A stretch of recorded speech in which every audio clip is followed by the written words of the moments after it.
Kembali lagi ke ceritanya, Sang Guanche hanya merasakan sensasi mati rasa di sekitar luka di punggungnya. Pada saat yang sama energi dingin terus-menerus memancar dari anak panah hantu itu dan menembus ke dalam saluran tubuhnya. Seperti digigit ribuan semut, sakitnya tak tertahankan. Dan hanya sesaat kemudian, dahinya basah oleh keringat, wajahnya mulai pucat. Xiao Bai yang berdiri di atap melihat semuanya, senyum di wajahnya semakin dalam. Seperti sedang menertawakan sesuatu, dia tersenyum dan berkata, "Tidak menyangkakan, hantu tua, kamu juga mengalami hari seperti ini." Sang Guanche menggertakkan giginya, mendengus, memaksakan diri untuk berdiri dan berkata dengan tegas, "Penjahat, kau masih berani muncul di hadapanku?" Xiao Bai tertawa terbahak-bahak, seolah-olah itu adalah hal paling konyol yang pernah didengarnya, mengibaskan lengan bajunya, seluruh dirinya melayang turun dari atap, mendarat tidak jauh dari tempat Sang Guanche berada, tersenyum dan berkata, "Aku tidak berani menghadapimu." "Oh benar, aku seorang pengecut, tidak berani dan jadi aku keluar untuk memberimu hadiah ucapan selamat, dan kemudian aku berani bertemu denganmu. Hantu tua kau memenjarakanku di altar inferno itu selama bertahun-tahun, kali ini, jika aku tidak berterima kasih padamu dengan benar, maka itu benar-benar mengecewakanmu." Sang Guanche dipenuhi amarah namun hatinya merasakan sedikit keterkejutan. Di dalam altar neraka, kemungkinan besar karena altar neraka terletak di kekuatan spiritual api bumi, termasuk formasi neraka 8 buas, dia kemudian mampu menekan rubah iblis berusia 1000 tahun itu di dalam. Jika tidak dengan tingkat kemampuannya, dia benar-benar tidak yakin apakah dia bisa mengatasinya. Hanya saja sekarang sudah berbeda. Rubah langit berekor 9 sudah berhasil melepaskan belenggunya, dan di saat dia lengah, dia malah diserang oleh penjahat ini. Vitalitasnya sudah terluka parah, kemungkinan besar dia bukan tandingannya. Saat ini, angin malam bertiup di atas tanah liar, dari segala arah terdengar suara lolongan seperti ratapan hantu atau teriakan serigala, seolah-olah pada larut malam yang suram ini, banyak hantu malam menangis pada saat yang sama. Energi yin tinggi, di dalam kamar mayat, Xiao Bai dan Sang Guanche saling berhadapan.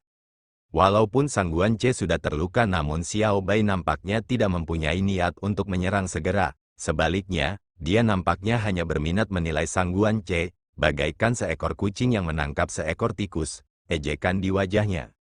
Sang Guanche tahu sekarang apa yang paling ia butuhkan, yaitu menemukan tempat yang aman dan tenang, mengaktifkan tenaganya untuk menyembuhkan, menahan lukanya. Namun di hadapannya ada rubah iblis ini sungguh merupakan obat mujarab untuknya.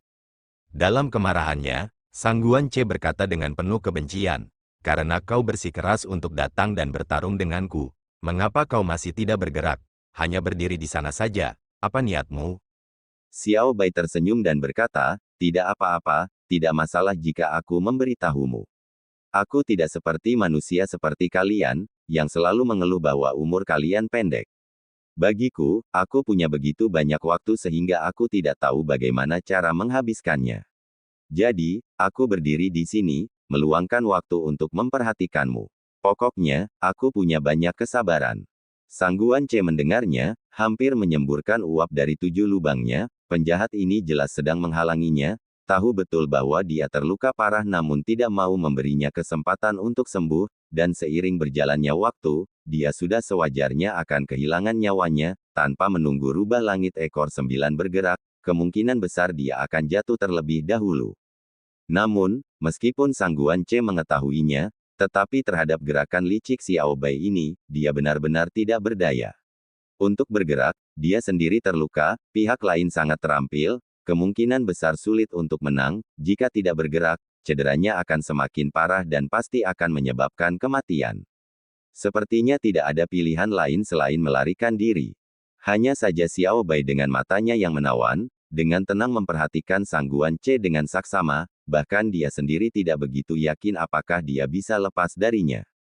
Ini benar-benar 4 dinding di sekelilingnya, dalam situasi tanpa harapan. Wajah Sang Guanche bagaikan abu, kebencian, kemarahan, ketakutan, kecemasan, segala macam ekspresi berkelebat lewat. Xiao Bai memperhatikannya, hatinya gembira. Dia dikurung di altar inferno selama bertahun-tahun, jika bukan karena Ghostly yang secara tidak sengaja melepaskan segel, dia tidak tahu apakah dia harus tinggal di sana seumur hidupnya. penderitaannya di sana sungguh sulit untuk dibagikan kepada orang lain. Bagi Xiao Bai, orang-orang lembah Fenxiang seperti Sang Guanche, dia benar-benar membenci mereka. Meskipun setelah dia melarikan diri bersama Gosli, dia sendiri memperoleh pencerahan dan tidak dengan sengaja kembali untuk mencari masalah dengan mereka, tetapi sekarang setelah Sang Guanche menyerahkan dirinya, mengapa dia berpura-pura tidak melihatnya? Dengan belas kasih, bersikap baik kepada orang lain, semua ini terjadi ketika rubah langit berekor 9 sedang dalam suasana hati yang baik, tetapi dia juga telah memaafkan orang lain, memperlakukan mereka dengan hati Buddha. Bangga dengan pemikiran itu, dia tertawa terbahak-bahak, begitu banyak tahun keluhan. Sepertinya malam ini dia bisa melepaskannya semua. Itu benar-benar menggembirakan. Suasana hati Sang Guanche tentu saja tidak seperti Xiao Bai. Sebaliknya, ketika lukanya hampir tidak dapat dikendalikan, tubuhnya mulai bergetar. Anak panah hantu itu terangkat, cahaya biru samar menyelimuti punggungnya. Senyum Xiao Bai makin dalam, nafas Sang Guanche mulai terengah-engah. Tiba-tiba, dia berjalan beberapa langkah ke arah Xiao Bai. Xiao Bai mengerutkan kening, ekspresi waspada tergambar di wajahnya. Sang Guanche walaupun terluka tapi kemampuannya tidaklah remeh. Xiao Bai tidak berani gegabah. Hal yang tak terbayangkan pun terjadi. Wajah Sang Guanche penuh kesakitan, urat-urat hijau menonjol keluar, kelihatannya lukanya makin serius, dia hampir tak mampu menahannya. Dan dia sendiri, dengan kedua mata terbelalak, ada ekspresi muram di wajahnya. Dengan suara plong, dia berlutut di hadapan Xiao Bai, memohon, "Peri rubah, tolong ampuni nyawaku." Kalau Sang Guanche bergerak, itu akan menjadi keterampilan yang fenomenal. Xiao Bai kemungkinan besar sudah siap menerimanya. Bahkan jika dia berteriak dan kemudian 30 atau 50 ahli lembah Fenxiang melompat keluar, Xiao Bai juga bisa menerima kenyataan ini. Namun di hadapannya, lelaki tua yang berlutut dan memohon agar diselamatkan ini, telah membalikkan gambaran Xiao Bai. Untuk sesaat, meski dia sudah ribuan tahun berkultivasi, dia pun tercengang dan kebingungan. Tepat pada saat yang mengejutkan ini, Xiao Bai sudah terbangun keesokan harinya, tetapi Sang Guanche dengan rencananya, tidak ragu untuk menggunakan dirinya sendiri, hanya pada saat kesempatan ini. Pada saat itu, Sang Guanche yang sudah hampir sekarat, bagaikan berubah menjadi orang lain, niat membunuh terpancar di seluruh wajahnya. Rasa sakitnya telah sirna, bahkan cahaya biru di belakangnya pun ikut padam. Cahaya perak tajam dari 9 es dingin beku duri muncul, bagaikan seekor naga yang tiba-tiba melesat melewati angkasa, terbang mundur dari bawah tangannya, langsung menuju dada Xiao Bai. Xiao Bai melolong marah, bergerak mundur dengan kecepatan yang mencengangkan, pada saat yang sama lengan bajunya terangkat, membentuk dinding kain. Namun serangan Sang Guanche ini adalah hasil dari seluruh kultivasinya seumur hidup, kekuatan yang tidak dapat diperhitungkan. Suara, sisi, meledak, lengan baju yang paling dekat dengan senjata segera tercabik-cabik, hampir pada saat yang sama membeku, patah dan jatuh ke tanah. Dan cahaya putih keperakan itu, tampaknya tak pernah berhenti, melesat tepat ke arah Xiao Bai. Xiao Bai masih terus mundur, namun langkah mundurnya tergesa-gesa, tak peduli apapun. Itu tidak akan lebih cepat daripada gerakan fatal yang direncanakan Sang Guanche. Melihat cahaya itu hendak menyentuhnya, Xiao Bai menjadi pucat namun tidak panik. Kedua tangannya tiba-tiba ditaruh di depan dada, disilangkan dan direntangkan, membentuk gerakan tangan yang aneh. Sebuah siulan panjang dan misterius, tiba-tiba bergema entah dari mana. Suaranya sunyi dan suram, hening dan hikmat, membawa seseorang langsung ke alam misterius. Di malam bulan purnama, di hutan belantara, seekor rubah putih bernyanyi kepada bulan.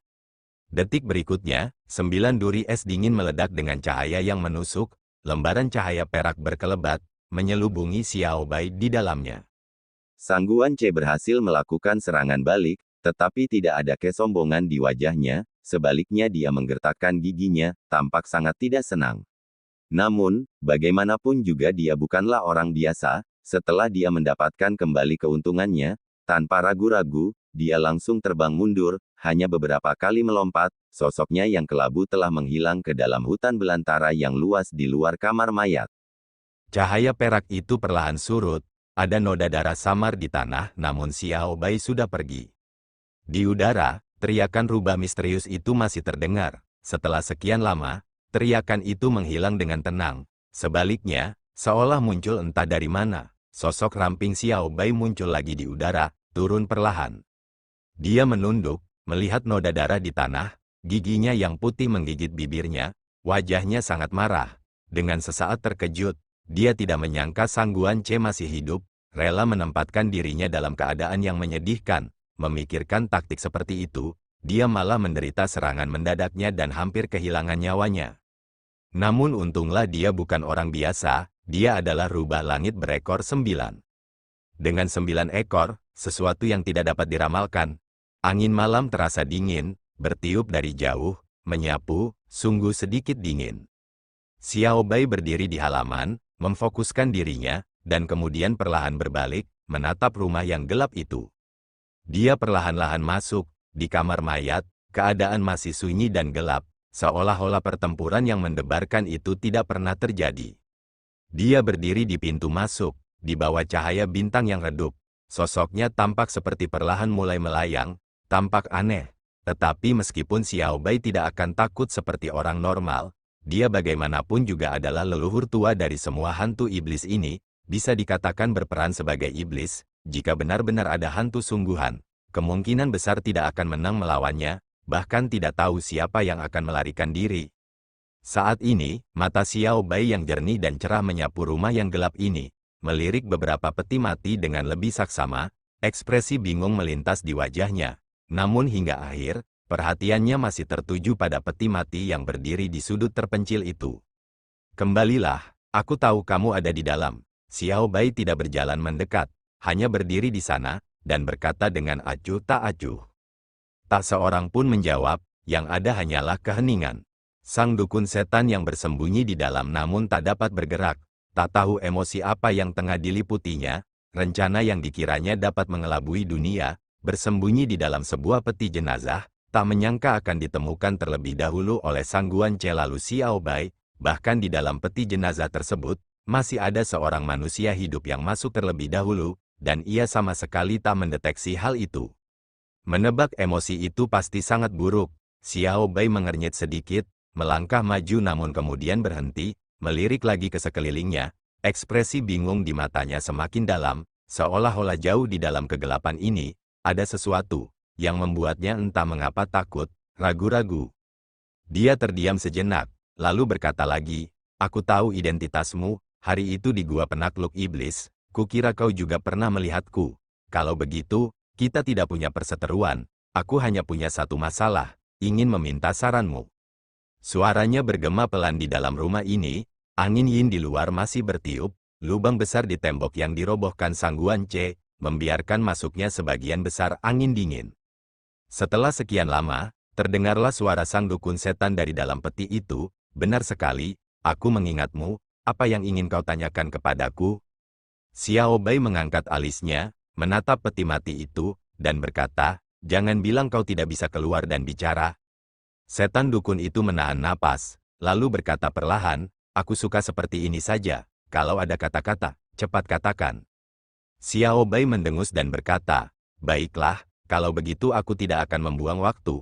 Aku datang untuk bertanya padamu, apa yang bisa menyalakan api surgawi? Setan dukun itu jelas terkejut, suaranya yang dalam berkata, mengapa kau menanyakan hal ini?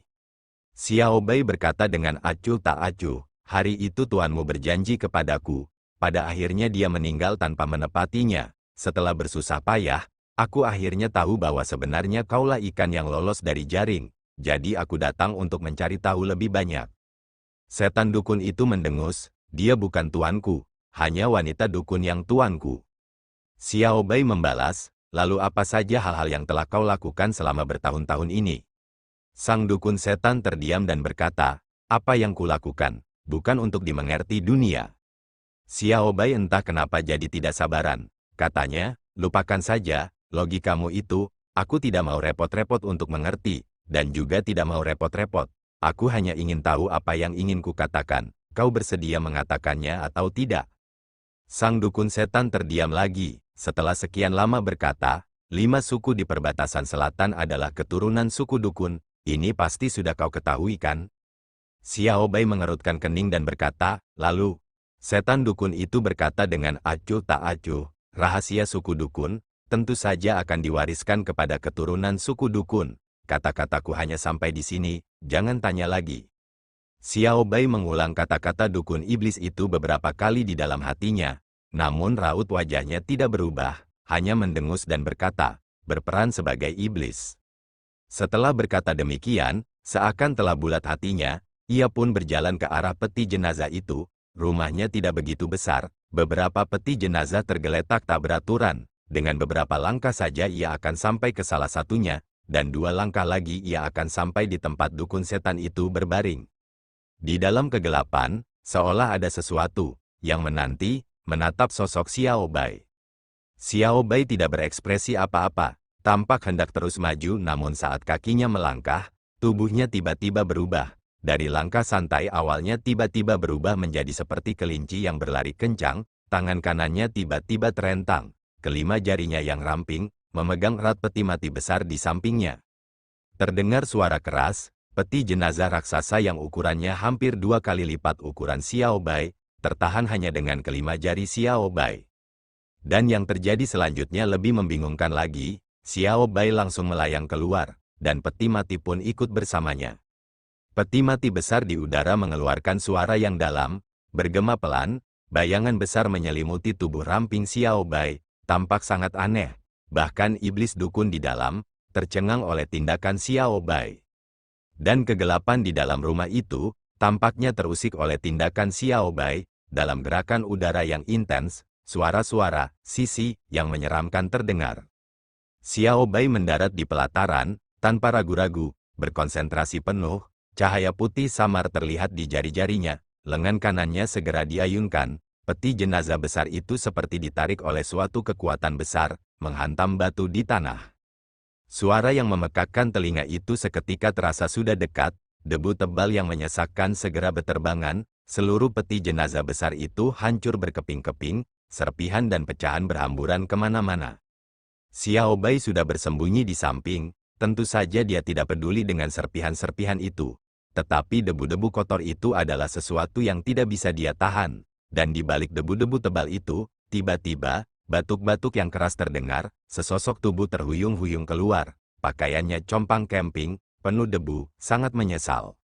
Di dalam rumah, sang dukun setan merasa bulu kuduknya berdiri, di dalam peti jenazah yang ada di samping rumah, ternyata ada seseorang yang bersembunyi.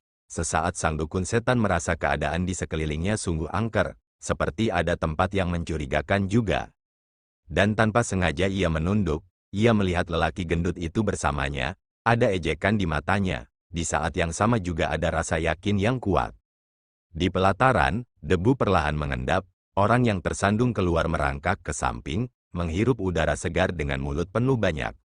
Xiao Bai mengulurkan tangannya, melambaikan tangannya dengan kesal, dan memukul beberapa kali ke depan, menyingkirkan sebagian debu, lalu perlahan berjalan ke arah orang itu. Orang itu berbalik dan tertawa kering. Xiao Bai menatapnya dengan saksama, tiba-tiba tertegun, dan berseru, "Kenapa kamu?" Orang itu tertawa getir, tampak agak malu, menyeka debu di wajahnya, tertawa datar dan berkata, "Tentu saja akulah Dewa Agung." Orang yang muncul di hadapan rubah langit berekor 9 Xiao Bai, tak disangka-sangka adalah orang yang menyebut dirinya, pemandu abadi, Dewa Mulut Besi, Zhou Yixian. Zhou Yixian saat ini tampak dari atas sampai bawah ditutupi dengan lapisan debu, seakan-akan dia telah berada di dalam peti mati dalam jangka waktu tertentu, tingkah lakunya yang samar-samar seperti orang abadi, saat ini tidak ada lagi. Xiao Bai mengamatinya dari atas sampai bawah, tentu saja tidak akan mengajukan pertanyaan tidak masuk akal seperti Zhou Yixian ingin masuk ke dalam peti mati sendiri, langsung berkata, "Mengapa kamu ada di dalam peti mati?" Zhou Yixian tertawa getir dan berkata, "Tentu saja tertangkap oleh seseorang dan dibuang ke dalam." Mata Xiao Bai mengamati sekeliling rumah hitam kecil itu, lalu berkata, "Lalu 2 peti mati lainnya di sampingmu, apakah kau tahu siapa saja orang-orang di dalamnya?" Zhou Yixian mengangguk dan berkata, "Yang kiri adalah cucu perempuanku Xiao Huan, yang kanan adalah Taois anjing liar." Xiao Bai mendengus, melirik Zhou Yixian. Zhou Yixian merasa malu, tetapi saat ini dia tidak peduli lagi dengan harga dirinya. Dia segera memohon kepada Xiao Bai, Dewa Agung ini, mohon berbelas kasihan, karena kamu telah menyelamatkanku, mungkin lebih baik kamu juga menyelamatkan mereka berdua. Xiao Bai mengangkat bahu, berjalan 2 langkah menuju rumah, tiba-tiba mengerutkan kening, seolah teringat sesuatu, berbalik dan menatap Zhou Yixian dengan ekspresi aneh. Zhou Yixian merasa tidak nyaman dengan tatapannya, lalu tertawa datar dan berkata, "Kamu, apa yang kamu lihat dariku?" Xiao Bai menatapnya dan berkata, "Kamu baru saja memanggilku apa?" Zhou Yixian mengeluarkan suara, melangkah mundur, wajahnya menunjukkan penyesalan. Xiao Bai kembali menatapnya dari atas ke bawah, dan berkata dengan acuh tak acuh, "Aku memang meremehkanmu, kau benar-benar bisa mengetahui identitasku." Zhou Yixian dengan wajah masam, menangkupkan kedua tangannya dan berkata, "Nona, Anda lihat ini, orang tua ini tidak punya maksud lain, hanya keceplosan saya mengatakan sesuatu yang tidak seharusnya, Nona, mohon maafkan saya, Nona, mohon maafkan saya." Xiao Bai dalam waktu singkat ini, diam-diam mengamati Zhou Yixian, dan mendapati kalau lelaki tua ini langkahnya asal-asalan, staminanya lemah, sebenarnya bukanlah seorang seniman bela diri yang sangat terampil, hanya saja entah kenapa, dia memiliki penglihatan yang sangat tajam, lebih tajam dari banyak seniman bela diri terkenal. Xiao Bai berubah pikiran, Zhou Yixian malah gelisah, tak punya pilihan lain, ia hanya bisa memasang wajah tersenyum dan bertanya pada Xiao Bai, "Nona baik hati, lebih baik selamatkan orang-orang dulu." Xiao Bai mendengus dingin, lalu melirik Zhou Yixian. Zhou Yixian terdiam bagaikan jangkrik. Dia melangkah mundur dengan pelan, ingin berkata lebih banyak lagi namun melihat Xiao Bai tiba-tiba bergerak, sudah masuk ke dalam rumah kecil yang gelap. Saat berikutnya, suara keras terdengar tak henti-hentinya, suara wuwu yang aneh terdengar. Kemudian Zhou Yixian tiba-tiba melihat kegelapan di depan matanya, "Ah ya!" berteriak dan berlari. Dia baru saja berlari, 2 peti mati yang tadi tergeletak di tanah, dilempar keluar oleh Xiao Bai, 2 suara keras, terbanting ke tanah. Detik berikutnya, debu beterbangan lagi di halaman, serpihan beterbangan di mana-mana, mirip dengan pemandangan tadi. Di tengah debu, terdengar seorang pria dan wanita batuk-batuk. Sosok Xiao Huan dan Wild Dog Taois terhuyung keluar dari gumpalan debu. Zhou Yixian sangat gembira, cepat-cepat menghampiri, menarik mereka berdua menjauh, mengajukan banyak pertanyaan. Xiao Bai sudah keluar, berdiri terpisah, menyaksikan mereka bertiga bersatu kembali dengan gembira, namun wajahnya jelas masih serius, terus melirik ke dalam rumah. Saat itu, debu sudah mengendap, Xiao Bai tidak bergerak, sedangkan Zhou Yixian dan yang lainnya setelah berhasil lolos, awalnya mereka gembira, tetapi sekarang karena suatu alasan, tampak seperti sedang berdebat, khususnya untuk mengatakan apakah Zhou Yixian harus mengatakan sesuatu, tetapi Xiao Huan dengan tegas menolak, sedangkan pendeta Tao anjing liar seperti biasa, hanya menonton mereka, tidak mengutarakan pendapatnya. Xiao Bai memperhatikan mereka beberapa saat, melihat mereka masih belum bisa menyelesaikannya, tak dapat menahan rasa penasarannya, diam-diam berjalan mendekat. Zhou Yixian terlihat mengerutkan kening, membentak dan berkata, "Baiklah, jangan bicara lagi, kita akan meninggalkan tempat terkutuk ini sekarang, jika tidak sampai iblis besar itu kembali, kita benar-benar akan mati tanpa tanah pemakaman." Xiao Huan tertawa dingin dan berkata, "Lalu bagaimana dengan orang di dalam itu?" Zhou Yixian tertegun, tampak seperti dia tidak bisa menahan rasa malu. Hanya saja dia menolak untuk mengakui kekalahan, terus memaksa dan berkata, "Anak ini, apa yang kamu tahu? Pertama orang itu telah dimantrai dengan mantra, Zhu Xinlok, kedua ada mantra pengekang lain di peti mati itu, kita tidak bisa menyelamatkannya juga jadi mengapa kita tidak pergi dulu, jika tidak, jika kita kehilangan kesempatan, iblis itu kembali, bukankah kita akan mati sia-sia?" Xiao Huan berkata dengan marah, "Kakek, kamu bicara omong kosong lagi, hari itu orang itu jelas tertangkap karena kita, bagaimana kita bisa begitu tidak tahu berterima kasih?" Zhou Yixian menggelengkan kepalanya dengan keras, salah, memang benar hari itu dia tertangkap tetapi tidak masuk akal kalau dia tertangkap karena kita. Berdasarkan penilaianku, keterampilan iblis itu sangat tinggi, kita jelas tidak ada bandingannya tetapi orang yang membantu kita juga jelas bukan tandingannya. Sudut mulut Xiao Huan terangkat tinggi, berkata dengan penuh kebencian, pokoknya kita tidak bisa meninggalkannya begitu saja. Zhou Yixian mengerutkan kening, dengan wajah pahit ingin mencoba membujuk cucunya yang keras kepala itu lagi. Tiba-tiba suara Xiao Bai terdengar, orang yang kalian semua katakan, dan iblis itu, orang macam apa dia sebenarnya? Xiao Huan dan Taois anjing liar terkejut, lalu keduanya menggelengkan kepala. Xiao Bai melirik Zhou Yixian malah mengalihkan pandangannya, kami bertiga adalah orang biasa, bagaimana kami bisa tahu tentang orang-orang ini? Kami sangat ketakutan, tidak akan tahu. Xiao Bai mengerutkan kening, hendak mengatakan bahwa dia tidak meragukan bahwa wanita ini dan orang yang tampak seperti anjing aneh itu tidak tahu. Tetapi Zhou Yixian, lelaki tua ini sangat aneh, membuat orang berpikir dua kali. Kemungkinan besar ada sesuatu yang aneh. Namun, Zhou Yixian bersikeras bahwa dia tidak tahu apa-apa. Xiao Bai meskipun curiga tetapi tidak bisa berbuat apa-apa. Dia hanya bisa mencoba, lalu bertanya kepada Xiao Huan, Nona, apakah Anda ingat senjata ajaib apa yang digunakan oleh orang yang menolong Anda dan iblis itu?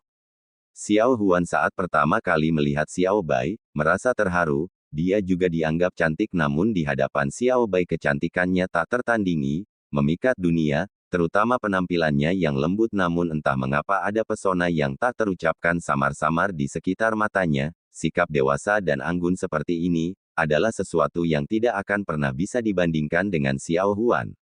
Dia sudah menyukainya 30%, terlebih lagi Xiao Bai adalah dermawan mereka yang menyelamatkan mereka, terasa lebih dekat lagi, sekarang dengan Xiao Bai yang tersenyum dan mengajukan pertanyaan, hanya merasa bahwa mata wanita ini selembut air, meskipun dia sendiri adalah seorang wanita, dia tidak bisa menahan jantungnya berdebar, bahkan kata-katanya terbata-bata, apa. Zhou Yixian dan Taois anjing liar merasa terkejut. Menatap Xiao Huan, Xiao Bai tersenyum dan bertanya lagi.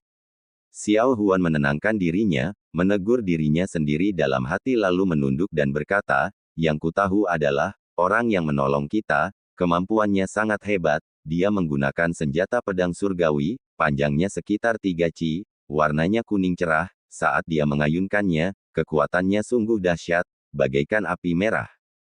Api merah, tiba-tiba terdengar teriakan bercampur kaget dan gelisah dari pintu masuk. Keempatnya terkejut, menoleh dan melihat seorang wanita berpakaian putih, cantik dan anggun, memegang pedang biru langit samar, cahayanya berputar, sekali lihat dan tahu itu adalah senjata yang sangat bagus. Dan kecantikan wanita ini, sebanding dengan Xiao Bai, juga sangat cantik. Kalau bukan Lu Sueki dari lembah bambu kecil Bukit Qingyun, siapakah orangnya? Di Bukit Qingyun, reruntuhan desa Grace Temple. Di bawah reruntuhan, di antara tumbuh-tumbuhan liar, suara serangga terus-menerus terdengar, di tempat sepi ini, menambah sedikit derajat kehancuran. Malam semakin larut, awan hitam menggantung rendah di cakrawala, hanya beberapa bintang yang bersinar redup, berhasil muncul dan menampakkan sedikit cahaya.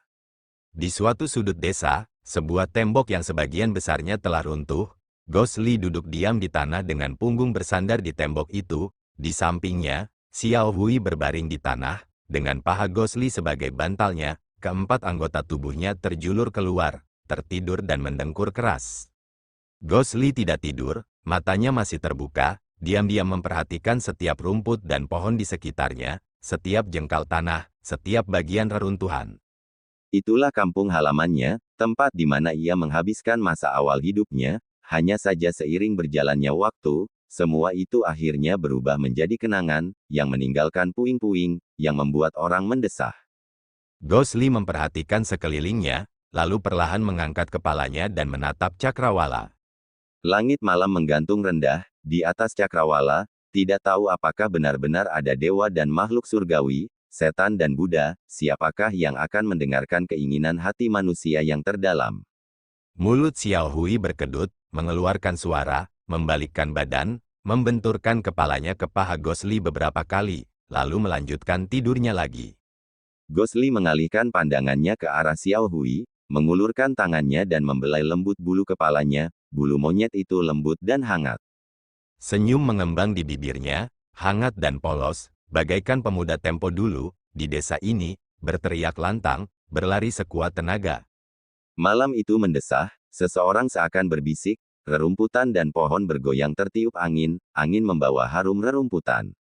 Ia memejamkan mata, tetap tenang seperti ini, malam yang damai.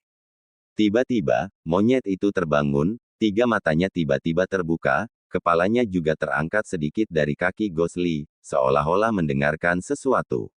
Pada saat yang sama, Ghostly mengerutkan kening, senyum tipis di bibirnya, diam-diam menghilang. Diam-diam ia membuka matanya lagi, terpantul di matanya, dunia ini lagi. Dia mengulurkan tangannya dan menepuk pelan kepala Xiao Hui. Xiao Hui langsung menjadi tenang, berbalik dan melihat.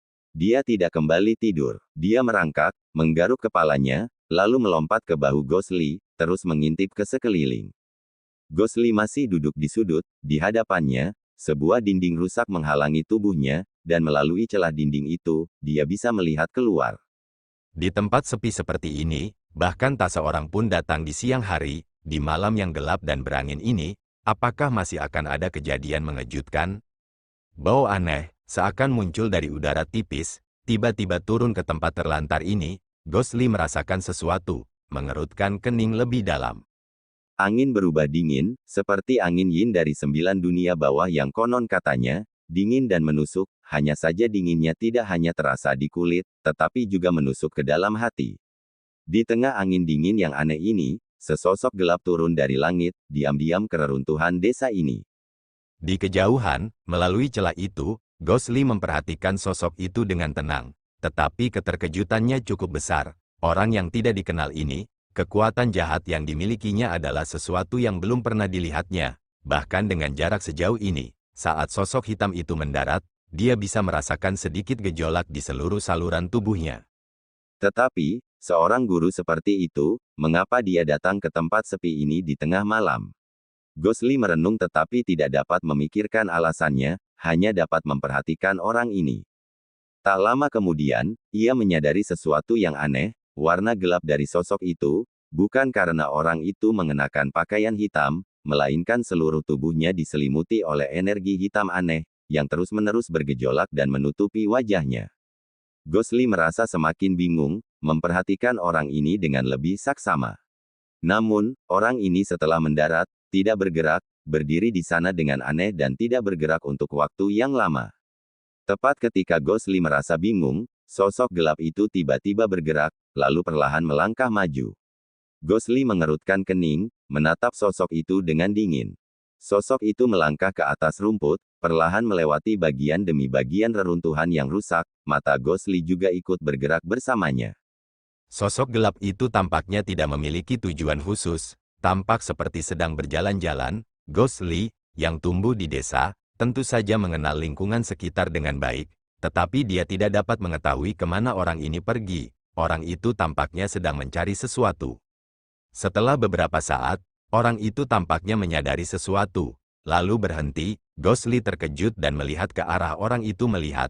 Tiba-tiba hatinya menegang. Tempat orang itu melihat adalah kuil yang rusak itu. Orang itu perlahan berjalan mendekati kuil tetapi tidak masuk, malah berdiri di luar. Hantu Li, dari sudut terpencilnya, melihat orang itu sedang menilai kuil, tiba-tiba mengangkat tangannya dan terdengar suara siulan yang keras. Saat berikutnya, sesuatu yang gelap terpecah dari energi gelap di sekitarnya, berubah menjadi anak panah gelap yang tajam di udara, ditembakkan, menyerbu ke arah pilar di desa. Tangan Ghostly mengencang, mengendalikan diri dan terus menonton. Anak panah hitam itu tampak kuat, sesaat kemudian, anak panah itu telah mengenai pilar batu, terdengar suara gemuruh dan pilar yang sudah hancur itu pun meledak, puing-puing beterbangan, tetapi yang aneh adalah, ketika pilar itu meledak, di tempat pilar itu berada, muncul 4-5 cahaya redup, yang membawa energi yin, itu adalah beberapa roh. Pada saat itu, energi yin meningkat pesat di sekitar kuil, tangisan hantu mulai terdengar, hantu Li yang bersembunyi segera mengerti, dan kemudian kemarahan terungkap di wajahnya. Kasus tragis desa Grace Temple, lebih dari 200 nyawa tak berdosa melayang. Begitu banyak orang meninggal secara tragis, kesedihan mereka tentu saja mendalam. Namun, tempat ini bagaimanapun juga berada di bawah Bukit King Yun, dan Bukit Qingyun telah mengirim seseorang ke bawah untuk melakukan ritual bagi roh-roh yang tidak mau kembali bereinkarnasi, menganggapnya sebagai ganti rugi bagi desa Grace Temple. Hanya saja entah mengapa sampai saat ini di pura yang sudah rusak ini masih banyak sekali roh halus yang berkeliaran, tidak heran walaupun sudah bertahun-tahun tempat itu terbengkalai, rumput liar tumbuh di mana-mana namun tidak ada satupun yang tumbuh di dekat pura tersebut. Hantu Li tengah berpikir dalam hati, namun ia melihat sosok gelap itu seolah tak menyadari keberadaan roh-roh ganas yang ditakuti dan dijauhi oleh masyarakat awam. Sebaliknya, ia mengulurkan tangannya dan memanggil roh-roh tersebut. Roh-roh tersebut seakan mengetahui kekuatan dan berusaha melarikan diri, namun bagaikan kekuatan tak terlihat, mereka semua tertarik pada sosok misterius ini. Saat berikutnya, di tengah suara ratapan hantu yang putus asa, roh-roh tersebut perlahan menyatu ke dalam energi hitam yang menyelimuti sosok tersebut. Entah mengapa, Gosli menyaksikan semua ini, hatinya serasa terbakar, seluruh darahnya bergejolak, amarah yang tak dapat dijelaskan, segera meledak. Ini kampung halamannya, kuil itu, tempat bermainnya semasa muda. Saat berikutnya, dia sudah menyerbu keluar. Sosok gelap itu langsung merasakan sesuatu di belakangnya, dengan sigap menoleh ke belakang. Saat melihat laki-laki dan monyet itu, orang misterius ini tampak tertegun. Kemudian, di balik lapisan energi gelap itu, terdengar suara aneh yang terdengar seperti tawanya. Suaranya dalam dan serak, sama sekali tidak jelas. Gosli berkata dengan dingin, "Siapa kamu? Mengapa kamu ada di sini? Mengumpulkan roh-roh? Ini adalah tindakan yang kejam terhadap surga. Apakah kamu tidak takut dengan penghakiman?" Terjadi kekacauan dalam energi hitam, tiba-tiba seluruh tubuhnya terbalik, terangkat ke udara. Gosli terkejut, dia tahu kalau orang ini aneh tapi keahliannya tidak bisa diremehkan, dia cepat fokus dan bersiap, tapi ternyata itu adalah jurus tipuan, dia pun berpura-pura dan kabur. Gosli mendengus dingin, tanpa ragu-ragu, juga melompat dan mengejar. Hantu Li di udara melihat ke arah mana orang itu melarikan diri, tampaknya menuju ke selatan kota Heyang di mana hutan belantara terbentang, dan terus mengejarnya, ia ingin melihat, siapa sebenarnya sosok aneh ini. Adapun apa yang menantinya di depan, dia tidak pernah memikirkannya. Tetapi siapakah yang akan serius memikirkannya, dan, kalaupun Anda memikirkannya, apakah itu akan berguna? Mungkin, ini seperti masa depan, tidak peduli yang terjadi, baik atau buruk, pada akhirnya kita tetap harus menghadapinya. Di rumah kosong itu, setelah kemunculan Lu Sueki yang tiba-tiba, suasananya menjadi aneh. Zhou Yixian mengerutkan kening, memaksakan tawa dan berkata, "Bukankah ini pahlawan wanita Lu dari Bukit Qingyun? Mengapa kamu ada di tempat seperti ini juga?" Lu Sueki melirik Zhou Yixian sekilas, lalu matanya tertuju pada Xiao Bai. Xiao Bai tersenyum, matanya yang indah juga menatapnya. Alis Lu Sueki mengernyit, lalu berbicara kepada Xiao Huan, "Nona Xiao Huan, senjata ajaib yang baru saja kamu sebutkan, apakah benar-benar digunakan oleh orang yang menyelamatkanmu?" Xiao Huan mengangguk tanda setuju, dan berkata, "Benar sekali, seperti yang dijelaskan, aku mengingatnya dengan jelas." Ekspresi wajah Lu Sueki saling bertentangan. Dia tampak seperti sedang memikirkan sesuatu. Tapi dia tidak berhenti lama dan terus bertanya, "Lalu di mana orang itu sekarang? Dan, kamu baru saja mengatakan yang lain, iblis, di mana dia? Apa identitasnya? Apakah kamu tahu?" Xiao Bai yang berdiri di samping, mulai memperhatikan dengan seksama. Xiao Huan tidak banyak berpikir, berbicara langsung, "Identitas dan asal-usul iblis itu tidak dapat ku ketahui, yang ku tahu dia benar-benar sangat terampil, tetapi setelah dia menangkap kita, dia mengunci kita di peti mati yang kotor ini dan kemudian menghilang, dia biasanya kembali setelah 3 hingga 5 hari. Aku ingat dia datang sekali kemarin dan kemudian aku tidak melihatnya lagi. Kemungkinan besar dia akan kembali hanya setelah beberapa hari lagi. Lu Sueki dengan suara, "Oh," mengerutkan kening lebih dalam, berkata, "Bagaimana dengan orang yang menyelamatkanmu?" Xiao Huan menunjuk ke belakang dan berkata, "Bukankah dia ada di dalam peti mati di sudut rumah?" Lu Sueki tertegun, Xiao Bai juga sedikit pucat, dengan kemampuannya, dia tidak mendeteksi bahwa sebenarnya ada seseorang di dalam peti mati itu. Lu Sueki mengangguk, ragu-ragu sejenak, lalu berjalan menuju rumah gelap terbengkalai itu. Xiao Huan menatapnya, tak kuasa menahan diri untuk berteriak, hati-hati. Lu Sueki berhenti sejenak, menoleh ke belakang dan melirik Xiao Huan, tersenyum dan mengangguk, kemudian, dia memfokuskan dirinya dan melangkah ke tangga batu yang ditutupi lumut. Tangga itu hanya memiliki paling banyak 3 atau 5 anak tangga, dalam beberapa anak tangga dia telah melewatinya, rumah kecil itu gelap seperti biasa, hanya bisa melihat garis-garis benda-benda di dalamnya. Namun selain cahaya bintang redup yang masuk dari pintu masuk, di atap rumah bobrok ini, ada sebuah lubang besar yang baru saja dibuat, jadi, jauh lebih terang dibandingkan saat Xiao Bai masuk.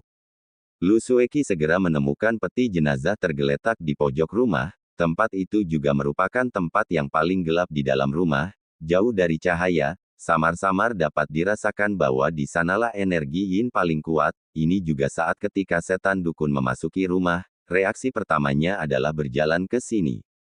Lu Sueki menarik napas dalam-dalam, dengan kemampuannya saat ini, kemampuan King Yun miliknya secara alami sudah mencapai titik kesempurnaan dan dengan bakatnya yang cerdas dan tegas. Di rawa besar di sebelah barat itu, volume ketiga Tian Su yang telah diingatnya bersama dengan Ghost Li, dalam latihan pribadinya, telah membantunya dengan luar biasa. Hanya saja dia biasanya berhati-hati dan tidak banyak yang bisa mengatakan tingkat kemampuannya yang sebenarnya. Dan sekarang berdiri di rumah kecil ini, Lu Sueki tanpa sadar mengerutkan kening, energi yin yang kuat, berada di luar dugaannya namun hanya beberapa langkah dari luar rumah, dia tidak dapat mendeteksinya sama sekali. Jelas, ini adalah batas yang ditetapkan oleh beberapa master, yang membatasi semua energi yin yang kuat ini dalam lingkar ini. Hanya dengan tingkat keterampilan ini saja, hasilnya sudah mengesankan. Dan di tempat ini dengan energi yin yang demikian kuat, hal itu sudah pasti bukan disebabkan oleh kamar mayat biasa ini, dan meletakkan mantra aneh di sini untuk memenjarakan orang-orang ini. Siapakah orang itu? Ia mendapati keringat dingin memenuhi telapak tangannya, tetapi dia bukanlah orang biasa, pikirannya telah bulat, meskipun ia terkejut tetapi ia tidak takut, ia mengaktifkan kekuatannya dan bersiap, selangkah demi selangkah berjalan mendekat. Di dalam peti mati, baik dukun iblis maupun orang gemuk itu sedang memperhatikan Lu Sueki yang mendekat. Orang gemuk itu tidak bereaksi apapun dan hanya menonton. Dukun iblis itu malah panik, tidak tahu apa yang akan dilakukan Lu Sueki. Dia ingin melarikan diri dari tempat yang canggung ini tetapi sayangnya dalam waktu yang singkat ini, tidak peduli rencana apa yang dia buat, berapa banyak taktik licik yang dia coba, segel aneh yang ditanamkan di dalam peti mati ini, seolah-olah seperti musuh bebuyutannya, mengikat tubuhnya dengan erat, dia bahkan tidak bisa mengumpulkan kekuatan apapun. Sang dukun setan mengeluh tak henti-hentinya dalam hatinya, tanpa ada jalan keluar, ia hanya bisa meratap dalam hati dan menyalahkan dirinya sendiri karena sedang tidak beruntung. Lu Sueki perlahan mendekati peti jenazah itu. Peti jenazah itu terlihat polos dan normal, bahannya terbuat dari kayu kelas menengah, sebagian besar kayunya sudah lapuk. Sudah sewajarnya bukan peti jenazah itu sendiri yang memancarkan tenaga yin yang kuat. Dengan indera tajamnya, dia menemukan ada 2 orang di dalam peti mati, tetapi di sekeliling mereka, ada layar gelap yang samar-samar, membungkus mereka di dalamnya, dan energi yin ini, meskipun dia berjarak 3 ji, dia bisa merasakan saluran energinya melonjak samar-samar, perasaan dingin dan sedingin es, terus-menerus menyerang. Mantra jahat macam apa itu, atau senjata jahat tak dikenal macam apa, yang bisa memiliki kekuatan tak terbayangkan seperti itu. Lu Sueki memaksa dirinya untuk mengendalikan keterkejutannya, di saat yang sama memfokuskan dan menekan gangguan yang dirasakan dalam salurannya, dengan hati-hati memeriksa peti jenazah tersebut dan perlahan-lahan mengulurkan tangannya. Di luar rumah, sosok Xiao Bai melintas, dia bersandar di kusen pintu, ekspresinya santai tetapi matanya yang anggun terus-menerus tertuju pada Lu Sueki. Dengan keahliannya, sebelumnya ketika dia menyelamatkan Zhou Yixian dan yang lainnya, dia telah menemukan peti mati aneh di rumah itu. Mantra yang digunakan untuk memenjarakan Zhou Yixian dan yang lainnya hanyalah mantra biasa tetapi peti mati di sudut itu, berbahaya, bahkan dia tidak berani bertindak gegabah, membuat keputusan pada saat itu untuk menyelamatkan Zhou Yixian dan yang lainnya terlebih dahulu. Saat ini menatap Lu Sueki yang berdiri di depan peti mati, Xiao Bai tentu saja memperhatikan dengan saksama, dan seorang setan dukun masih terperangkap di dalam peti mati, itulah orang yang diinginkannya dan dia pun memberikan perhatian penuh. Sementara di ujung sana, Zhou Yixian dan yang lainnya tak kuasa menahan rasa penasaran, mereka pun diam-diam berjalan menuju tempat lubang besar itu berada, mengintip ke dalam rumah.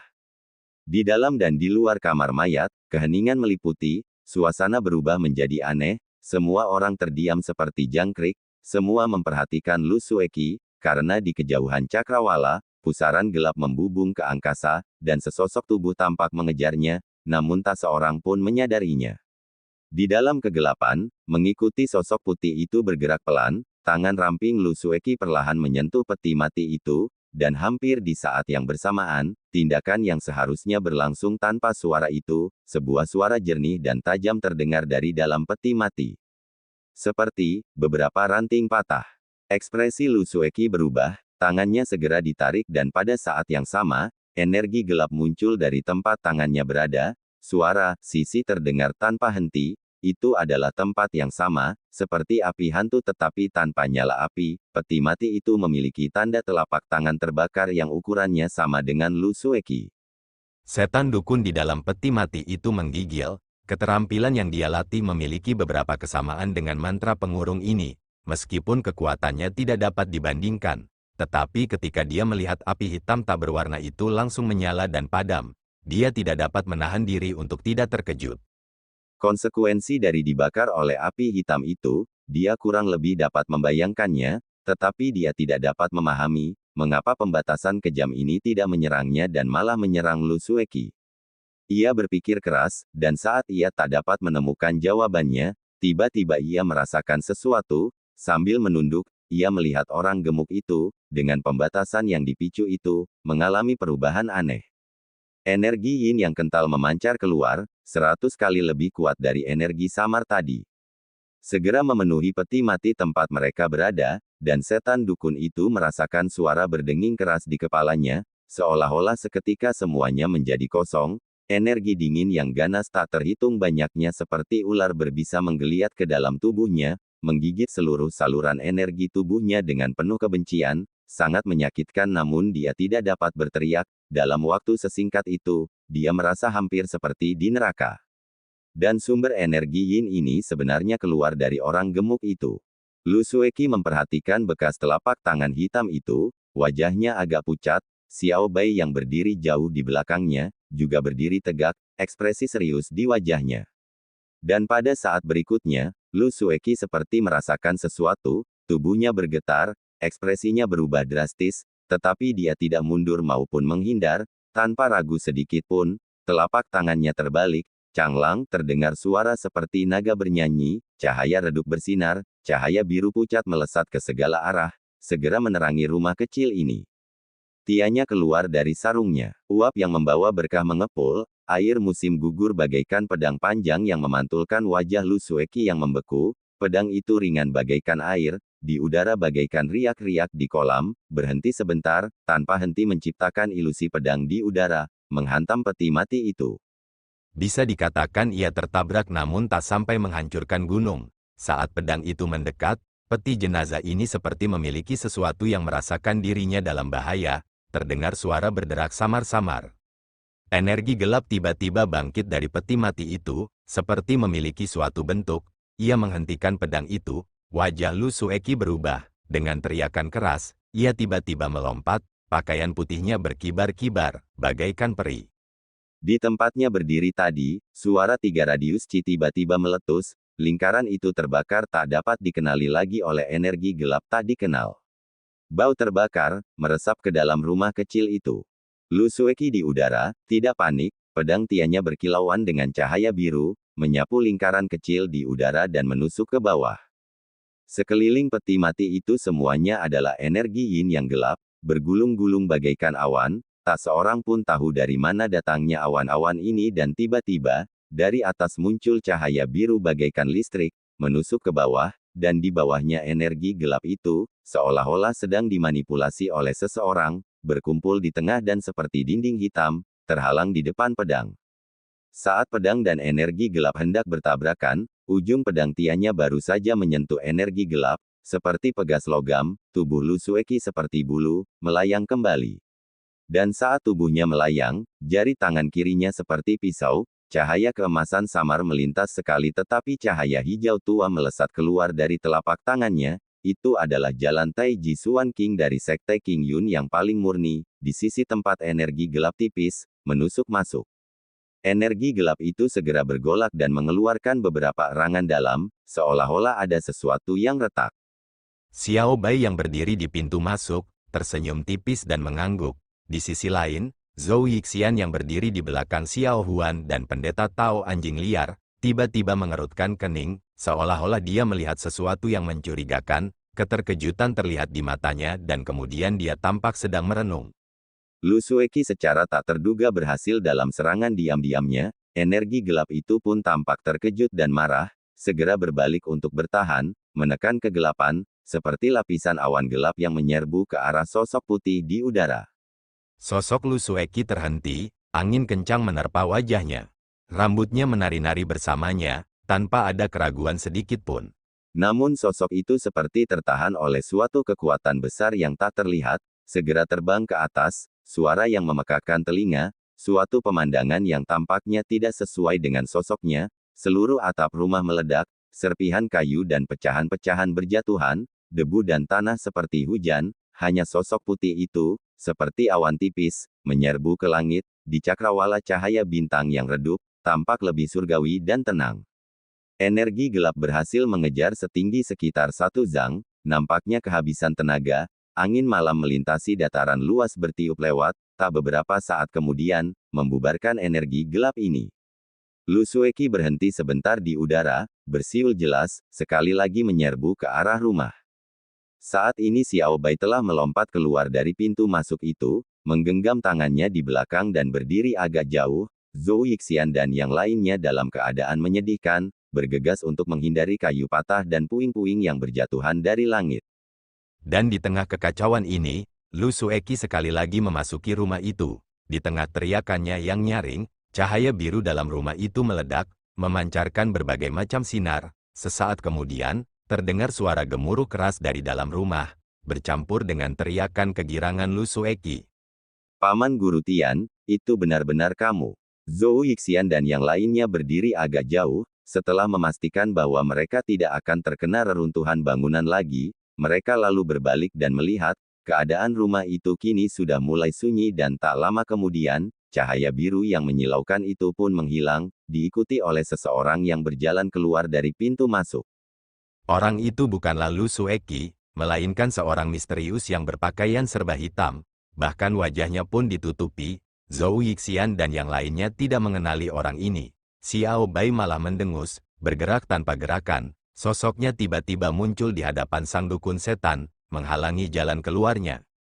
Sang dukun setan melihat Xiao Bai, tertawa getir lalu berhenti. Saat berikutnya, terdengar suara langkah kaki dari dalam rumah. Kali ini, yang berdiri di pintu masuk adalah 2 orang. Itu adalah Lu Sueki yang membantu seorang laki-laki gemuk yang tampak pucat pasi, dan perlahan berjalan keluar. Xiao Huan dan yang lainnya melihatnya dengan jelas. Lelaki gemuk ini adalah orang yang menyelamatkan mereka dari orang jahat. Hanya saja dalam pandangan yang tergesa-gesa ini, terkurung dalam peti mati selama beberapa hari, karena suatu alasan, lelaki gemuk ini terlihat seperti bertambah berat badannya.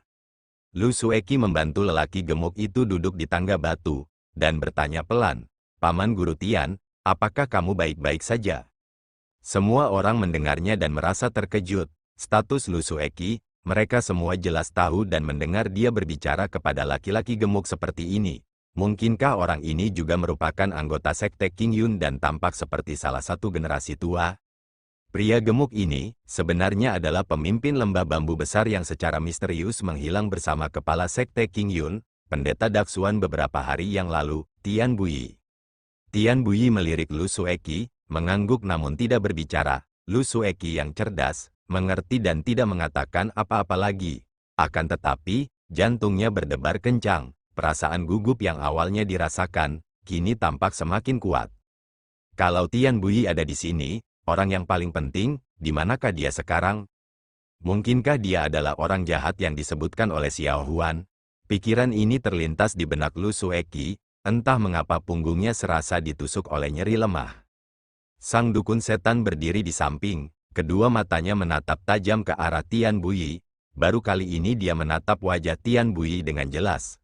Namun, saat dia menatap Tian Buyi, ada kilatan aneh di matanya. Namun, dia tidak sempat memperhatikan yang lain. Saat berikutnya, suara Xiao Bai sudah berbicara kepadanya. Di mana benda yang aku inginkan? Jantung iblis dukun itu berdebar kencang sekali, lalu tertawa getir lagi, lalu berbalik dan berkata kepada Xiao Bai, aku sudah pernah memberitahumu sebelumnya. Xiao Bai mengeluarkan suara, berkata, perbatasan selatan berjarak ribuan mil, jangan katakan padaku karena satu pernyataanmu ini seseorang mengetahuinya dan aku harus berlari ke sana. Aku menasihatimu, lebih baik serahkan dengan jujur apa yang aku inginkan.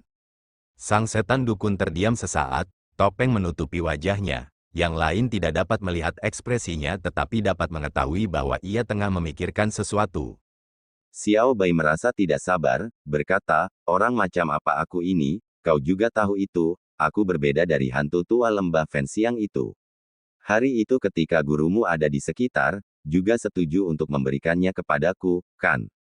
Sang dukun setan mengangguk pelan, perkataan Xiao Bai seakan membujuknya, dia pun perlahan berjalan ke arahnya dan berbisik. Xiao Bai tiba-tiba mengerutkan kening dan berkata, benarkah? Setan dukun itu berkata dengan acuh tak acuh, kamu telah menemui mantra dukun lebih dari sekali, tabu dan pantangan di suku dukun perbatasan selatan, kamu juga kurang lebih mengetahuinya. Xiao Bai terdiam sejenak, lalu mengangguk dan berkata, baiklah, kali ini aku percaya padamu. Jika kau berani berbohong padaku, cepat atau lambat aku akan menemukanmu dan membuatmu membayarnya.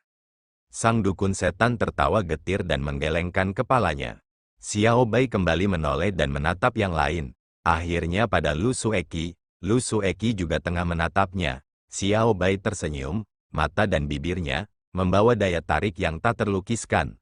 Namun tanpa kesan genit, sebaliknya itu semakin mempercantik dirinya, berkata, Nona Lu, sudah lama tak bertemu. Lu Sueki tanpa ekspresi, menatap Xiao Bai dan hanya mengangguk samar. Senyum Xiao Bai semakin dalam. Katanya, aku ingin tahu apakah kamu pernah melihatnya baru-baru ini. Lu Sueki mengerutkan kening dan malah mendengus. Ekspresinya berubah dingin. Xiao Bai melihat dan tiba-tiba menutup mulutnya dan tertawa. Lalu menggelengkan kepalanya dan berbalik, melangkah pergi, segera menghilang dari pandangan orang-orang. Terima kasih guys telah mendengarkan.